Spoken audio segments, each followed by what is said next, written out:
Yeah, so today I'm going to talk a little more about UVOST, specifically at, kind of a classic service station, petroleum release type of a circumstance where you do most of your UVOST work. Jonas has asked me to do a little bit of a review of last week for those who are attending for the first time. So if I'm going to do that, I got to stop talking and start presenting. How's that sound? Okay, let's just jump right into it. What are we trying to do? We're trying to define that non-aqueous phase liquid, the source term, right? The released petroleum product. So usually it's some fraction of crude oil. And in other words, it's a very complex mixture of many different sizes and shapes, from the light gases to the semi-volatiles all the way up to the large asphaltenes, right? And so for the really light compounds, they don't naturally fluoresce, and usually you'd go with a handheld PID for screening or MIP or lab analysis. But we're focused today on what UVOST is good at, and that is the 2 to 5 ring PAHs. Now there are other molecules in oils, the alkanes and things like that, or fuels that help sort of lubricate the whole process. But those aren't the focus. We're focused on these polycyclic aromatic hydrocarbons. Okay, PAHs, you'll hear me say that. And those are the ones that have the magic ability to absorb light and then fluoresce. So let's talk a little bit about that. Fluorescence. That's when we come in with visible or invisible radiation and we excite certain substances, and then they emit energy that they have absorbed as light. So all the PAHs want to be in the ground state, okay? They naturally seek to go there. And after they absorb that laser energy that we put into them, they're going to want to get back down to that ground state. And one of the ways that they do that is by fluorescing, emitting light, almost like a wet dog shaking off water, okay? And that takes time. And that's one of the aspects that we take advantage of, and I'll discuss that in a moment. As I'm going through this, I'm going to be always talking about red shifting or blue shifting. Remember that, all the spectrum of light we're used to. I don't know if you were taught this in school, but Roy G. Biv is the guy's name, right? That's the order of the colors. And these are PAHs that are fluorescing in vials at different colors. And it's just a matter of chemistry that the larger PAHs fluoresce redder, the smaller PAHs fluoresce bluer, and we use that to our advantage when we're going through and doing this LIF surveying. So the optical screening tool systems, they all involved what's called time-resolved laser-induced fluorescence. What's that all about? Well, we have a pulsed laser. If you remember a couple weeks ago, for those who were here, we pulse it and it's very brief. It only lasts for maybe 3 billionths of a second. And then we have to sit and wait for that light to fly down the fiber optics and get outside the sapphire window and strike the soil as the probe's going through the ground. So our system is sitting there waiting for that laser pulse to get down underground. There's some sort of phenomenon out in front of the sapphire window. There's that lifetime aspect, right? And then that pulse of lifetime based light comes back up to the instrument, and that's where the UVOS breaks the white light into the different Roy G. Biv colors. And in fact, one of these is invisible. We can't even see it.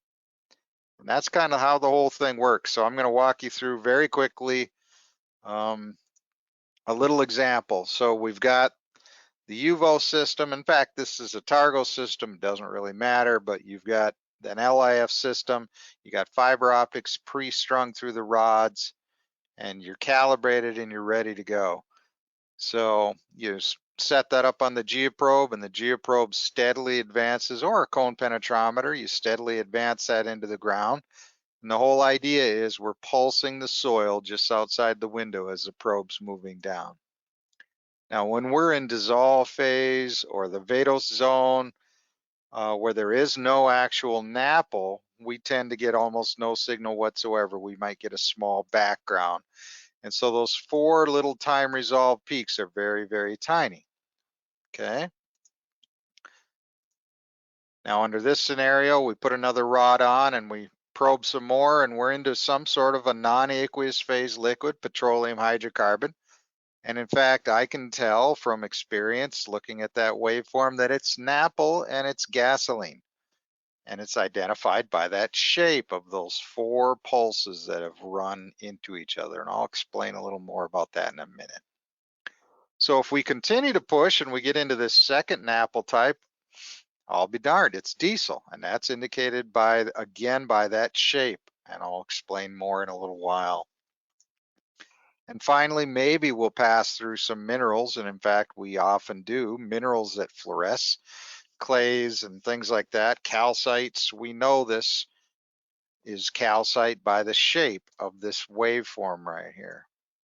Okay. So let's get in there deep down inside the ground, and let's say that we're in front of gasoline NAPL. What we have are pulses of laser light that go into the launch fiber at the top.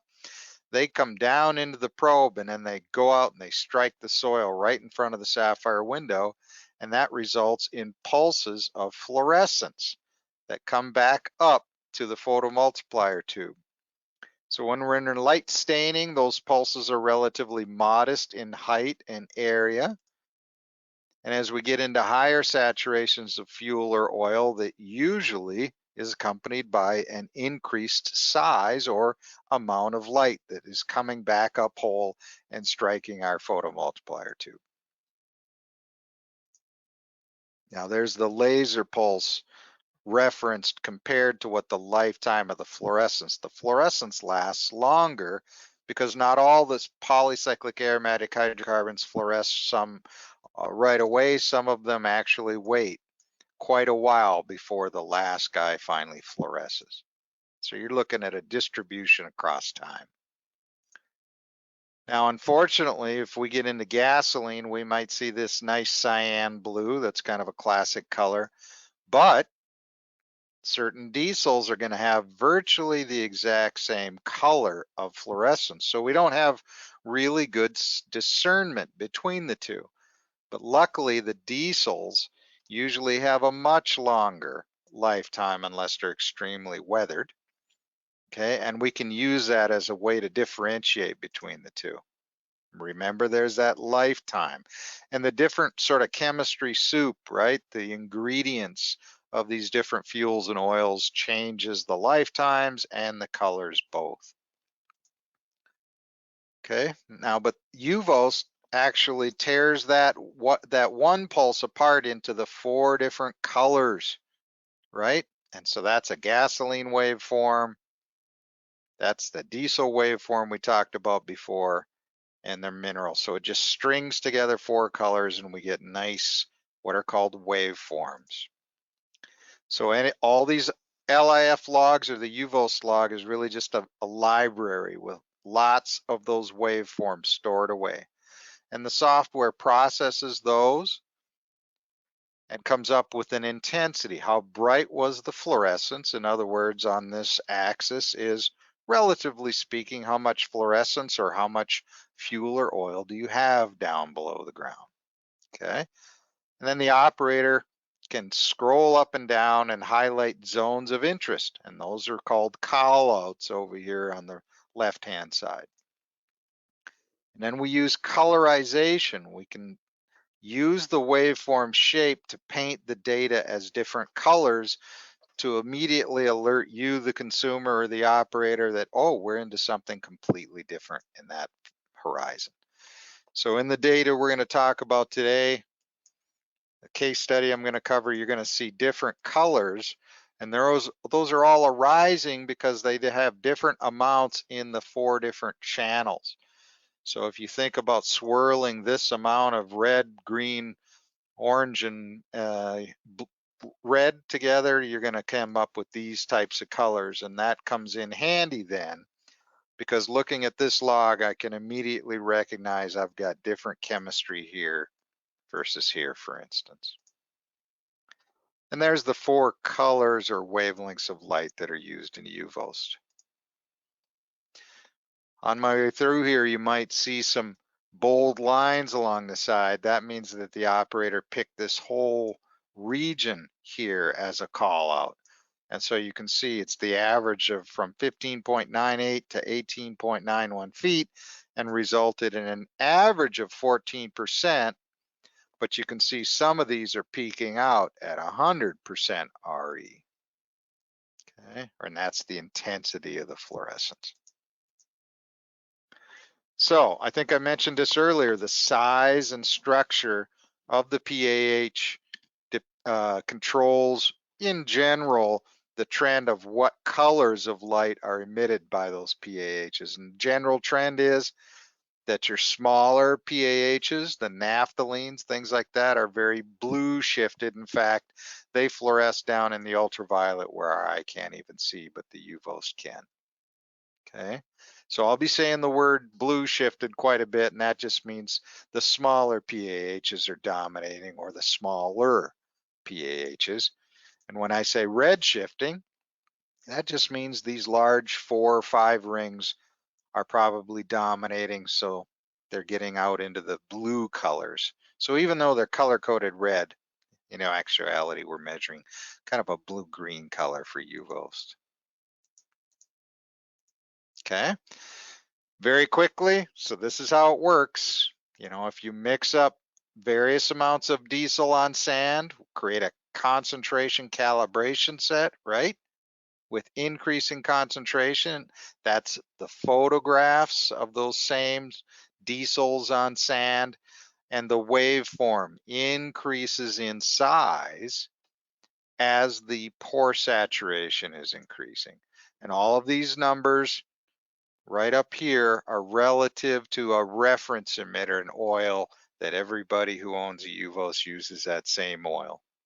Okay, so for instance here, it's 4 times this diesel saturation, diesel at 1,000 or 100,000 parts per million, is 4 times as intense as the oil, or 400% RE. So that's the unit of measure. Now, a lot of times we have to do benchtop work, and in order to emulate what's going on down in the ground, I have to remove the oxygen, because molecular oxygen shortens the lifetime and kind of kills the fluorescence. So here's an experiment where I mixed up some gasoline on some sand, and this is the waveform I got. And it's 71% RE, which is about normal, but it's got 20% molecular oxygen in because I was doing the work in the room where I was breathing. Okay, so that's what the waveform looks like. But when I flush that oxygen out of there and emulate what it's like under anaerobic conditions, right? Suddenly I'm up to 200% RE, 197. And the lifetimes are much longer. You see how these tails or these slopes are much more gentle? That fluorescence just keeps coming out of that gas longer, okay? And I don't have a lot of time today, but these are called clusters, and basically all these waveforms are being analyzed and sort of spread across a 2-dimensional surface in order for us to look at the different types of fluorescence that are being generated. Now, as gasoline weathers, as I kept the nitrogen flushing through this sample, guess what happens? We actually start to lose some of the semi-volatiles. The smaller molecules are actually being swept out. Okay, and so it's weathering. Some of the larger PAHs are starting to do more of the fluorescing. And so it walks or it red shifts in nature. And so all the gasolines tend to do this when they weather. Evaporation has caused a loss of some of those semi-volatile PAHs. And the lifetime even shortens. I'm losing some of the alkanes, some of the nice sort of juicy swimming pool type molecules that these PAHs can frolic around in and have fun fluorescing in.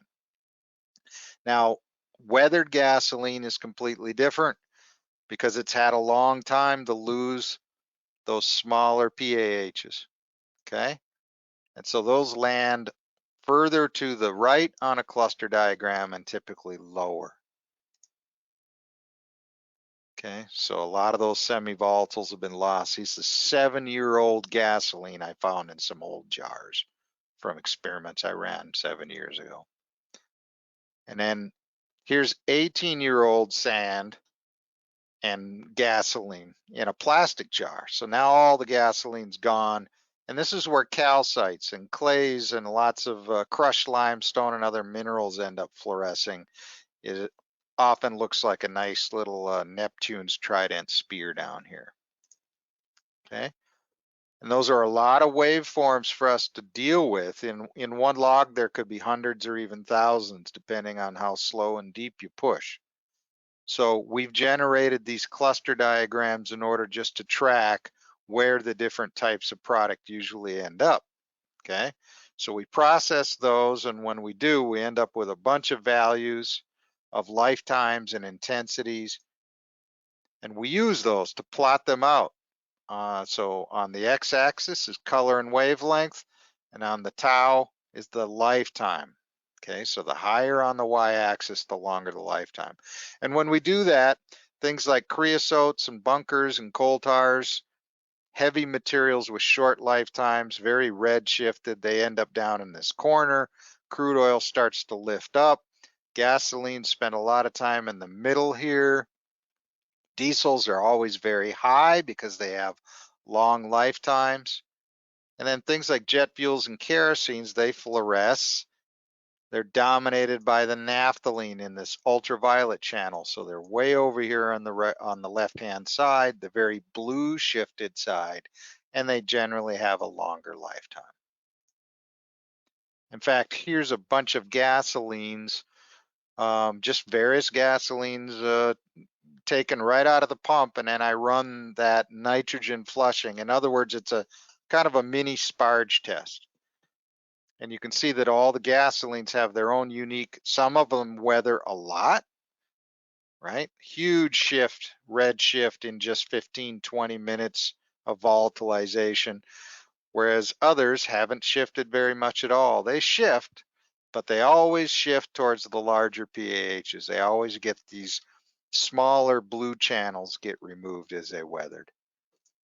Okay, so they always start out intact, and then as they weather, they always shift over to the right-hand side on a cluster diagram.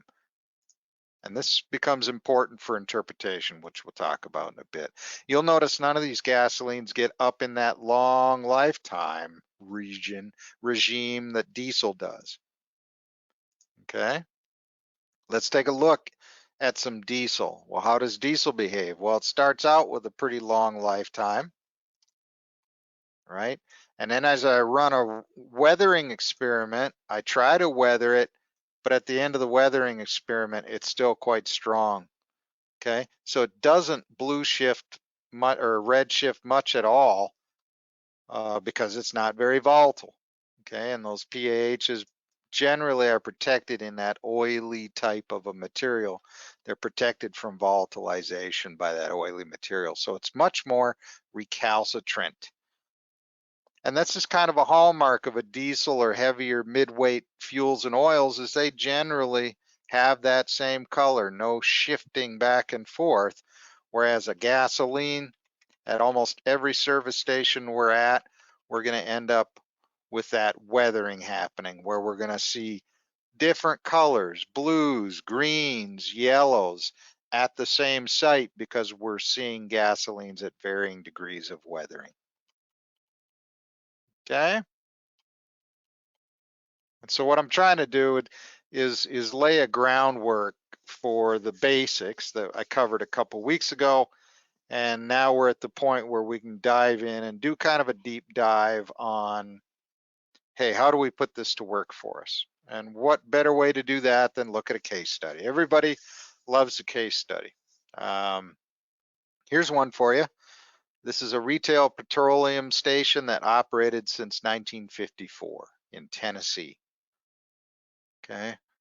And they were actually, the regulators were investigating this corner gas station right here.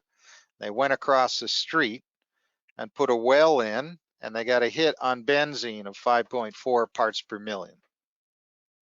Well, they got to looking around, did a site check on this gas station, and they found total xylene contamination that was above the trigger limit. So they started taking a look. What's going on over here? Well, let's take a look at what is going on over there. First of all, there's a bulk plant behind this gas station, and it's got big tanks and a loading dock, right? There were 5 registered tanks since 1954, and they were lined internally. They had also installed a meme cat after they got done. I didn't know what a meme cat was, and it was a mobile enhanced multi-phase extraction corrective action technology. In other words, it was kind of a spur or a purging type system, right? They didn't have a lot of luck with that, but they converted some wells into recovery wells because they kept getting persistent product in one of the wells back here. Then they eventually, converted some of the traditional wells over to recovering wells. They kept getting benzene hits, and they just got a little bit of free product in these 2 wells back here, 0.19 feet and 0.03 feet floating on the top of the groundwater. So they decided, let's just figure out what's going on down there as far as where's the LNAPL. So they did this in 4 days, and I've arranged this to kind of walk you through it. So I've got a cheat sheet over here, and I've got a couple different things. I've got intact gasoline, modestly weathered, and very weathered gasoline. I got intact diesel and weathered diesel, and I've also got calcite, right? Or extremely weathered fuel can start to look like that too once it's very broken down and weathered. So here's your cheat sheet over here for waveforms to be looking at. And I'm going to show what day of operation that we're on over here. And I'm also going to show you a 3D conceptual site model. Now, this was built after the project, but I find it informative to take a look at, wow, this is how things went in 3D. There are companies that do it in real time, and my sister company in the US does it in real time, but this was done after the fact. Okay. Over here, I'm going to show you the logs as they were generated. Over here, the 3D model. And just to give you a little bit of a lineup here, those above ground storage tanks are now here on this 3D model. They're in the back here. And then this service station where they were worried about the released gasoline that was put in benzene and xylenes and things, that's out here in the front. So this is the back, this is the front, this is the back, this is the front. Okay, so our intrepid crew shows up there the first day and puts a hole in kind of back by that loading dock. And the very first thing they see is very long lifetimes. And as I don't know if I've mentioned it, but diesel often has this short lifetime and then long, long, long. A short lifetime, long, long, long. So right away, this experienced operator flagged it, right? And said, wow, this doesn't look right. In fact, look at the match. It's diesel. And they wasn't really on their radar. He alerted the consultant, and right away they knew they were dealing. They were chasing. They went out there to get cats, but they knew that they had run into something else.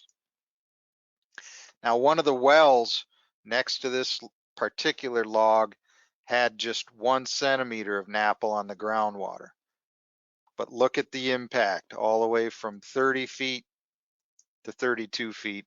So that's a lot of affected soil, but very little in the well itself. Okay. So now we're on to another location. And this one was again next to a well. This one had 5 centimeters of NAPL in the well. but they had a lot of it. And this should have probably been yielding more, especially if you read Jonas's paper. This kind of spiky behavior shows that things were in narrow strata, but the driver just didn't exist to push it into that well. Okay.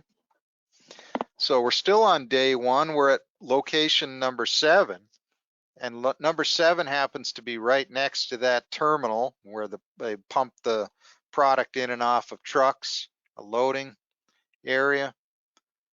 And so that's almost certainly one of the release points, because look, right, starting at the very surface all the way down through the groundwater at about 30 feet and continuing on down to 40 feet, it's almost one continuous band of impacted soils. In and out though, it's showing banding, right? That's important.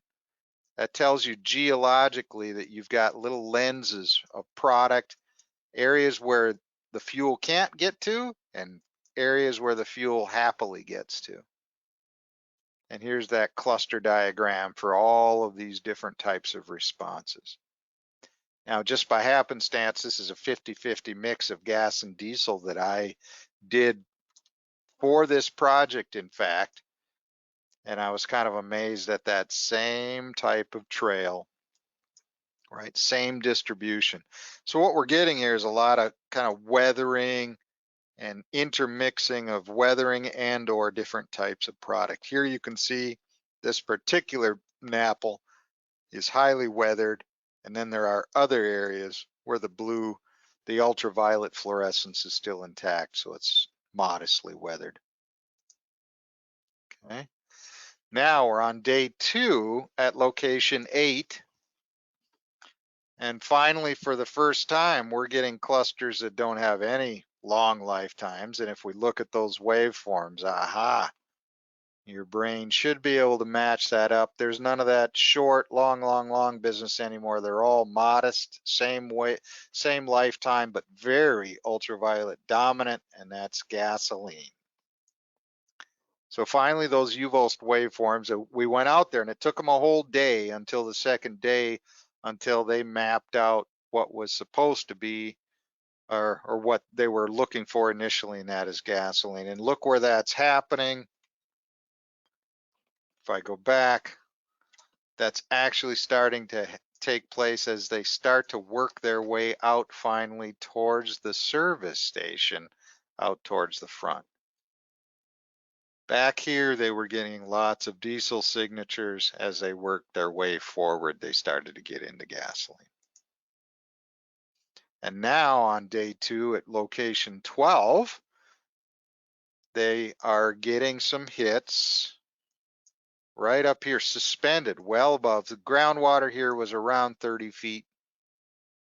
Okay, but they're getting some quite shallow hits, and look at the hits. So you're in a chimney, probably a release area right under the station, and we're in sort of the jagged release of that NAPL having fallen from wherever it was released on the gasoline station site. None of the waveforms are even close to being diesel, and it's kind of variety. You see this weathered up high at 15 feet, right? 5 meters or something like that. Nice weathered pattern, almost a perfect match. Down below, you'll notice that we start to get almost a hybrid, that it looks like some weathered and some intact. Day 3, location 17.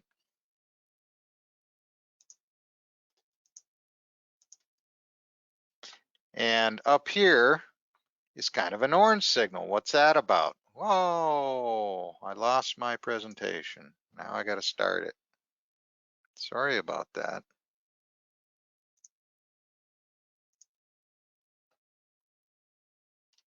See this gold color? Let's look at that waveform right here. The operator saw that, and he couldn't decide, is that old weathered fuel or is it natural calcite? Well, I'm not sure either,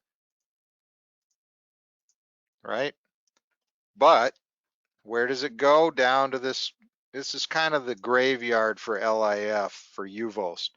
all of your calcites and your old beat up fuel end up down in that little cluster zone down there.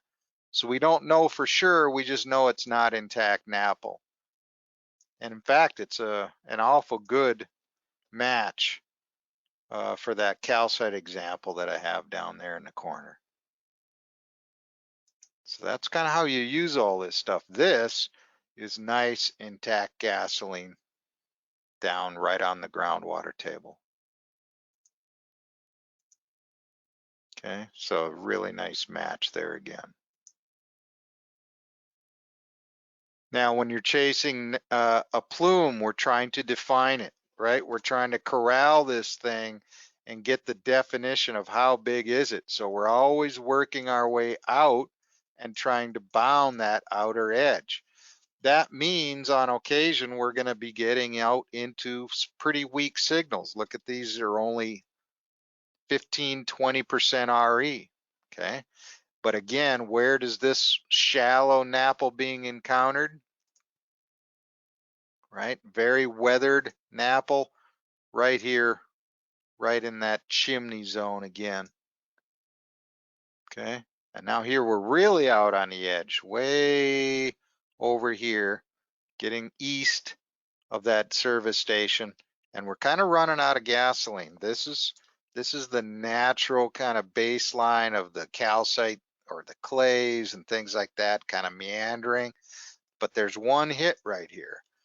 And we know it's NAPL because if you zoom in on it, you can see that blue, green, and they've got that long ski slope kind of ski jump on the right-hand side, that natural decay.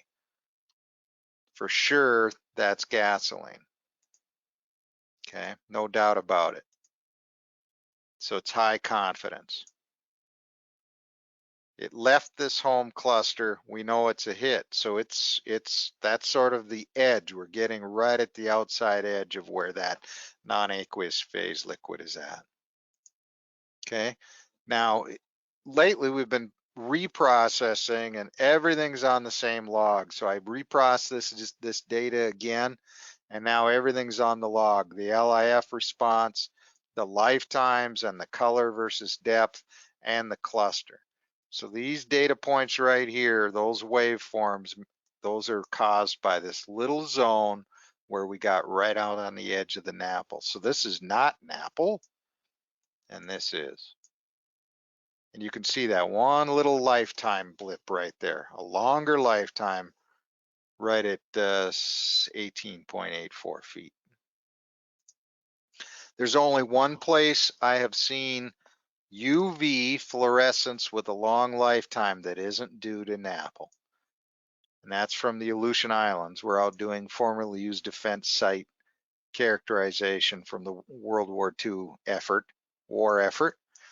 And you can see right in here, we're getting long lifetimes. And we were quite convinced, as you can imagine, no, that's kerosene. That's got to be kerosene mixed in with some calcite fluorescence. We were absolutely sure of it, but when the guys took a sample to find out, they found some rock, some sort of a basalt, a volcanic rock that ends up fluorescing with a relatively long, now they're weak, they're tiny signals, but we're used to being able to go to the bank. So I don't know what you guys have in Australia for ultraviolet fluorescing rock, but it's very rare here in the lower 48. And I guess time will tell if you guys ever encounter some of that yourselves.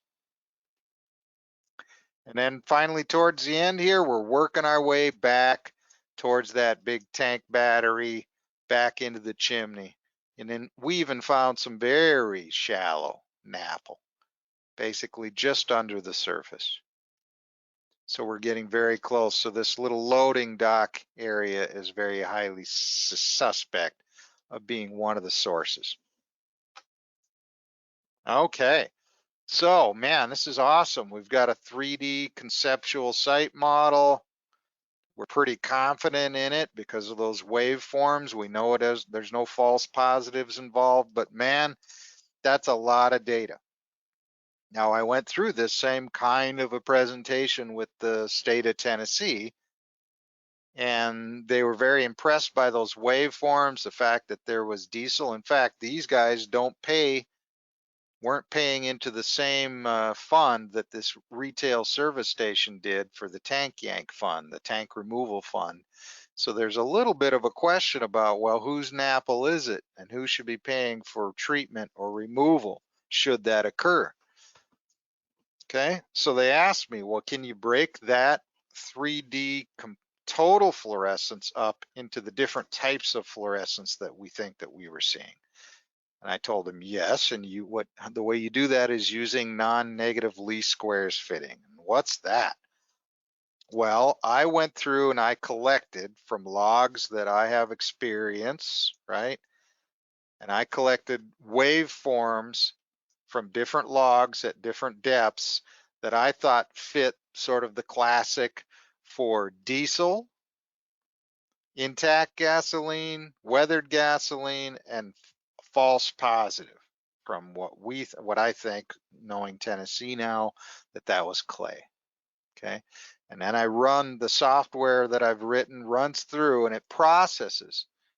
So we've got our basis set, and then it runs through and it processes every single one of those hundreds of waveforms and figures out, well, what combination of these waveforms do I have to add together in order to fit the waveform at every depth. This one is right at 15.23 feet. You can see pretty good fit.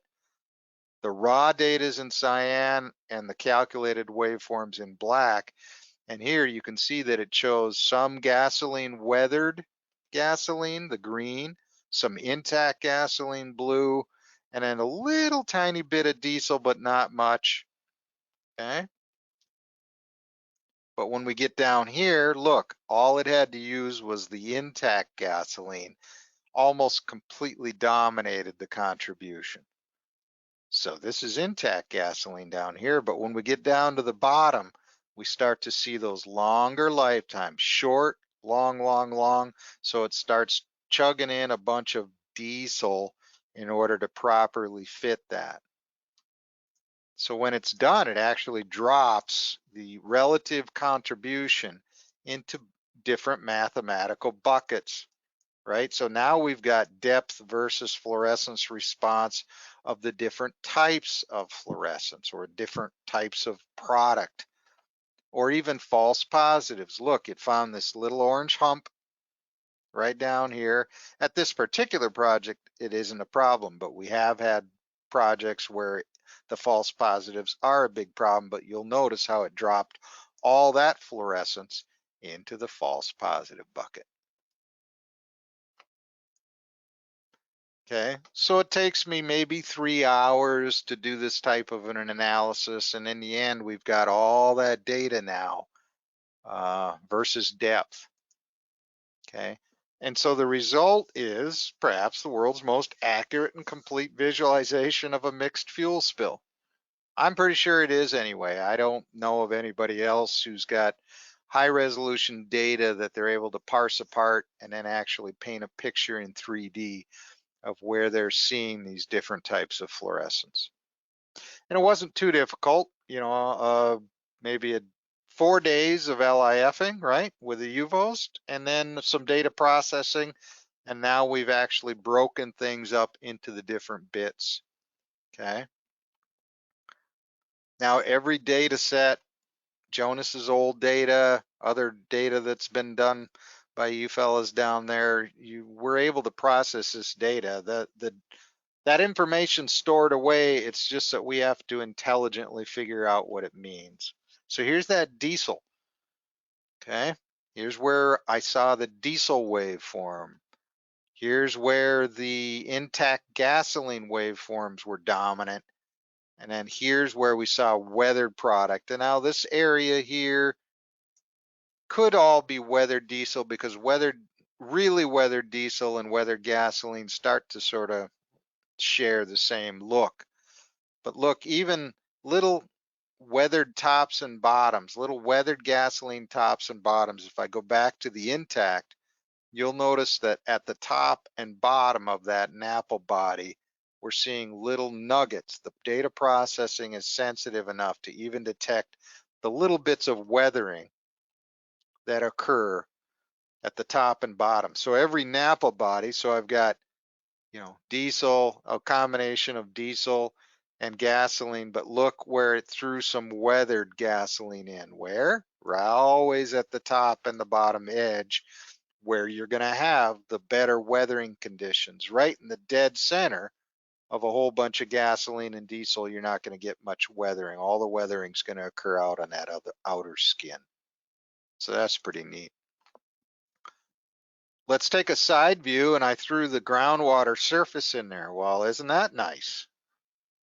That's kind of interesting, isn't it? Look at this. Underneath each of these two, this major release chimney and this small one, we see some plunging well below the water table. And this is kind of classic.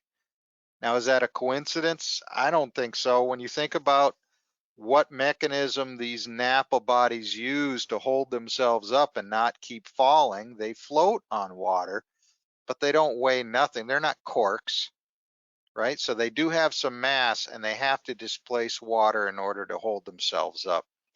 And early on in the process, they're always going to stack up and push deep right in that area where they're released before they're able to find a lateral pathway to take some of that strain off. And so we often see that. Big areas of perched or trapped NAPL, not everything floats right along the water table like a pregnant pancake. Well, gosh, that's kind of neat, right? But I'm kind of a suspicious guy, and I think other people should be too. Can we really trust this Mr. LIF and his fancy waveforms? Can we have the confidence? And this is important. You've got to have confidence in your conceptual site model. So you can move forward with the remediation relying on that conceptual site model, knowing it's not going to give you, a head fake and have you treating something that isn't actually real. Okay. Now, my client, the state of Tennessee, asked us, well, can we trust this? And I said, well, if you guys want to go grab some cores from those areas where I defined what I thought I was seeing, I'd be happy to go ahead and investigate those cores, and we'll see. Why don't we put this model to the test? Okay. So one of the places they grabbed a core was where I harvested my basis set intact gasoline. It was from log number 20 down at 35 feet. So they sent a crew out and they grabbed a core and they generically labeled it core sample G. I had no idea when I got the cores where they came from.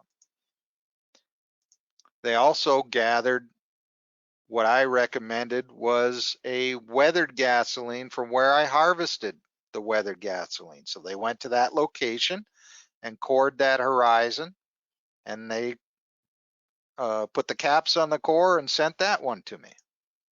And they also did for the diesel.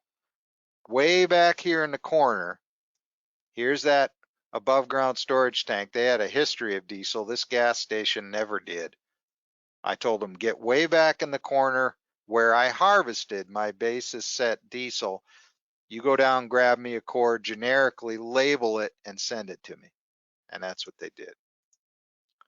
So we're switching gears now. Now we're talking about how do you validate this stuff? This is, UVOST is kind of new for you guys, maybe new for the regulators. How do you prove or disprove what the UVOST is telling you?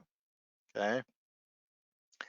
So here's what we did. They sent us cores, and luckily they got very good recovery. That's often a problem for doing validation work, is getting poor recovery. And then what I tend to do is I split the cores, longitudinally the long way, and then I put them under UV light and examine them while I'm trying to do my analysis.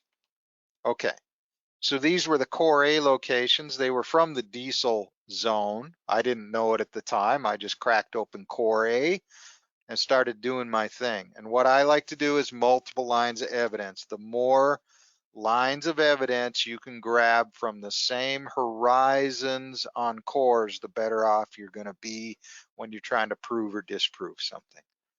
Now you've got to do apples to apples comparisons, and that's why for this, I would grab my nitrogen flow UVOST test, put material back on the UVOST, and then the red box indicates where I grabbed a sample and sent it off to an independent lab for full GC analysis of what is this type of NAPL. Okay. Now you can imagine if I just relied on the visible light and grabbed them lengthwise, I'm in trouble because I really don't know what I'm grabbing. Okay. And I'm also grabbing some that are highly impacted by NAPL and some that aren't without even realizing it. If I'm out in the daylight just grabbing samples, a few inches, a few centimeters can make all the difference. Okay. So it's critical. If you're out there in the daylight, you've got to take them. If you're going to compare one technology with the other, well, then grab one from one side of the course, send that off for technology one, and send the other one off for technology two if you're going to try to compare two different types of technology or two different types of measurements. They've got to come from that same horizon. And in fact, this is from 05A, that's where I harvested my diesel, and this is the zone where they had grabbed the core at that location. So got lucky, pretty homogeneously distributed NAPL, and you can even see the little deformation, right? How the sampler deformed that soil that was being rammed up into the sampling tube. Okay, so that patch of soil that I grabbed right here, I ran it, and this is my nitrogen flow test, and I got that same short, long, long, long. So yep, that's the diesel, knew that. And then we sent the other off to the lab, and this is the full GC run that the lab generated for this soil that I grabbed and sent to the lab. Now this is a gasoline standard at the lab, and this is a diesel fuel standard at the lab. And if I go back to the sample, gasoline and diesel, you see it's got some of both qualities. And in fact, the expert who's been doing diesel or petroleum analysis his entire career, 30 years, said it was approximately a 60-40 split between gasoline and diesel, moderately weathered. So that brings me to another point. I called it diesel. Well, there's something that happens when you get heavier NAPLs, right? Higher PAH concentration NAPLs mixed in with lighter NAPLs like gasoline, the heavy weight is going to dominate the fluorescence. So this can have gasoline in it, but it's still going to look like it's just diesel. Okay. So there's a lesson learned. One I learned long ago, but it's great that it ends up in the lesson. Now I also grabbed a sample just underneath the high impact zone, less than a foot away, right? Maybe 20, 30 centimeters away. I grabbed another sample and sent that off to the lab. And this is the blown up, magnified response of the GC for this essentially NAPL free soil just underneath. And this is the waveform that I measured when I grabbed my nitrogen flow sample from just above it. It looks like background, basically. There's that trident. Very tiny, 0.5% RE. Okay, so pretty good correlation there. And the lab came back with trace diesel, and I was glad to see that because they were in that percolation zone. So there was certainly some PAHs in here, but they were probably, gaseous or dissolve phase. Okay, so good agreement there. Now, when it comes to gasoline, and in fact, this sample came from that chimney zone where I harvested my weathered gasoline waveform. And one thing you might notice right away is it's not brightly fluorescing like the diesel was. Diesel's way more fluorescent than gasoline, especially weathered gasoline. But I could see some light fluorescence in these zones here, and so I harvested that. Okay. Sent it off for analysis, and you don't see much of a diesel hump here. It's all weathered gasoline. Okay. And the lab came back with gasoline modestly weathered. No sign of diesel. Okay. So we went through that for all of these different horizons and different locations. And in general, I don't have time today to go through it, but over and over and over again, the fluorescence was lining up well with the lab analysis. And the only exception was one particular location where the lab said it was a mix of gasoline and diesel, and the gasoline component is severely weathered, about a 35%, 65% gasoline diesel, which I couldn't believe because when I ran it, it jumped up when I got the oxygen out and came swinging back down, and it just wasn't acting like the diesel. It didn't have any of that, and it could have just been the weathering of the particular diesel. But this particular, and it weathered a lot in that 20 minutes that I ran that. So it just wasn't acting like diesel. So that was the only inconsistency I saw in this particular. How did the total petroleum hydrocarbon versus percent RE of all those samples that were sent in? Remember, we measured apples to apples. I took the exact same horizon in the core and measured them with both. And the only real bad outlier, or the worst of the worst, was the 100% gasoline, but we know that gasoline is a lower fluorescer. So it really shouldn't measure up or line up because we know that the 100% gasoline didn't have the diesel in it to help perk up that fluorescence response. But you're always going to see some scatter like this, no matter how well controlled. That's just the nature of a screening technology like UVOST. So, in a sense, it's lab certified. The intact gasoline is indeed what the analysis claimed it was. I don't know if this is the way of the future, right? That people are going to focus on the intact segment, or maybe they'll look at where most of the weathering is occurring and ask themselves, well, maybe there's a way we can speed up those same weathering processes in other areas that aren't weathering as quickly.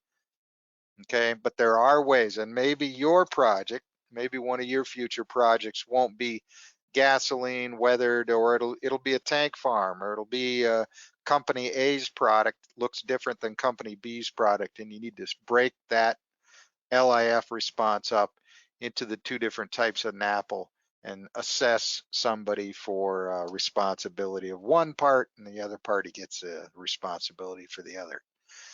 So it's pretty flexible how this works.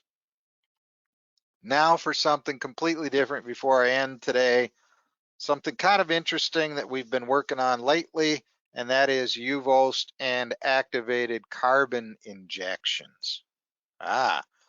So here's a little experiment that I ran. I've run plenty of them, but this is sort of the most demonstrative I could find. But I started out with 30% gasoline in the pore spaces and no Boss 200, which is a brand of activated carbon I think you folks have maybe heard about, but basically gasoline in sand. And what I did was slowly start to add more and more of this Boss slurry at relatively low concentrations. I started to add them to samples and kept logging what would be the response on a UVOST.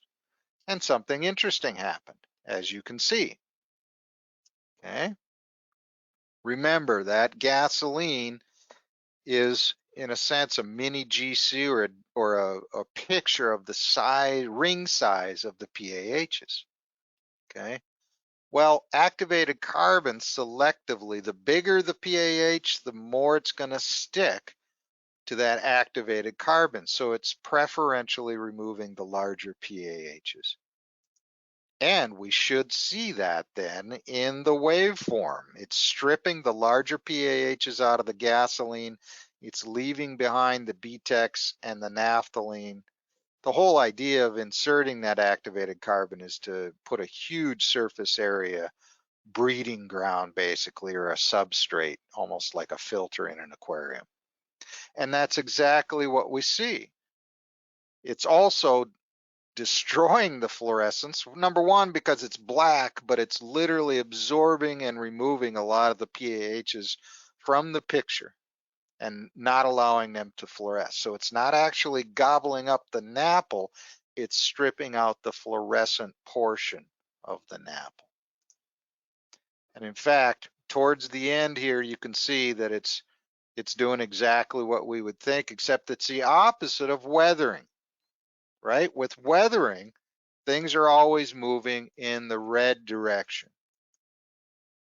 When BOS or activated carbon interacts with hydrocarbon, right, weathering goes to the red side and shortens the lifetime. This stuff actually heads the other way, right? So the pattern is, here's intact gasoline, and as I started to strip it with activated carbon, it does a very strange thing for UVOST. I was rather amazed, and then when I thought about it, I thought, oh, well, that makes total sense. Okay, but it's changing the chemical nature of the NAPL, and thus it's changing the waveform. So it's blue shifting, severely blue shifting the gasoline. Well, they did a project where they had a gas release. They injected some BOS 200, so they wanted to take UVOST out and see what it would find. This particular location was, in a sense, a control location. This didn't have any BOS 200 injected, and what we're seeing is all modestly weathered gasoline, but it's headed straight back down here to natural background gulch, right? So the pattern is there is no blue shifting, right? It's got that classic I'm headed down towards background pattern to all the clustered, to all the waveforms. Now this location was injected with BOS 200. And look, it's got some severely blue shifted. And where are they occurring? Right at the bottom of the NAPL body, right? And so I don't know if activated carbon was being injected, and then remember, here's the groundwater surface right here. So this is done with hydraulic profiling. Okay, so here's the NAPL, and I think the activated carbon is coming up and trying to come up, but it can't displace the NAPL. So it's just rubbing along the bottom side of that NAPL body, in my mind anyway, as it's being injected. It's sliding along and perturbing that bottom skin of NAPL. And you can see from this very narrow, right here, the blue shift. So this is blue right in this one little zone. There's one little tiny bit. The bottom skin of that NAPL was impacted by the activated carbon. So in my opinion, this might have actually fluoresced a lot more intense right here, but it got knocked down because it intermingled with activated carbon, which kills the fluorescence. I don't know for sure. Okay, here's another one. I'll be darned. Where did we see the blue shifting again? Right at the bottom, once again. And so here's that very blue, almost fully stripped, compared to the normal gasoline that was seen across even areas where they didn't use a BOS injection or didn't do the BOS injection. Okay, so again, I think we're getting some intermingling right against that bottom face of the floating NAPL body. And just to belabor things a little more, one more example at this location of where we're seeing that. Now, long term, to be honest with you, I don't know where this is going to go, whether there'll be a lot of utility in this, but I thought I'd throw something kind of entertaining and fun in at the end of this particular presentation. I hope it was useful for you guys, and with that, we can open it up to questions, and there's my contact information if anybody wants to email me or inquire or ask any questions. So with that, I open it up to questions.